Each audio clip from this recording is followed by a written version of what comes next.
Pemirsa, kita ke informasi lainnya, karena menghindari razia, ratusan kendaraan bermotor berhenti di pinggir jalan lintas Sumatera, Kota Tebing Tinggi, Sumatera Utara, sehingga mengakibatkan kemacetan panjang.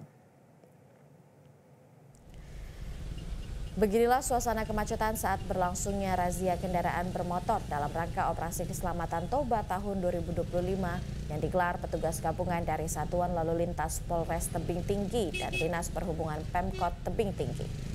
Tampak ratusan sepeda motor, mobil, dan truk berhenti di pinggir jalan sebelum lokasi razia. Sebagian kendaraan juga memilih memutar arah, bahkan ada sejumlah pengendara motor yang nekat melawan arah karena takut terjaring razia.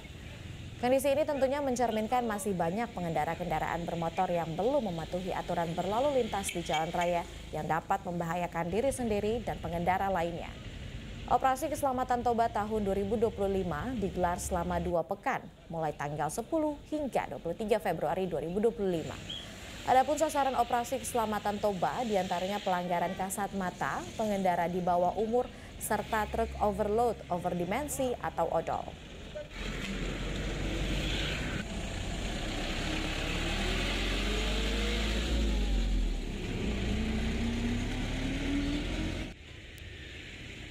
Jelajahi cara baru mendapatkan informasi. Download Metro TV Extend sekarang.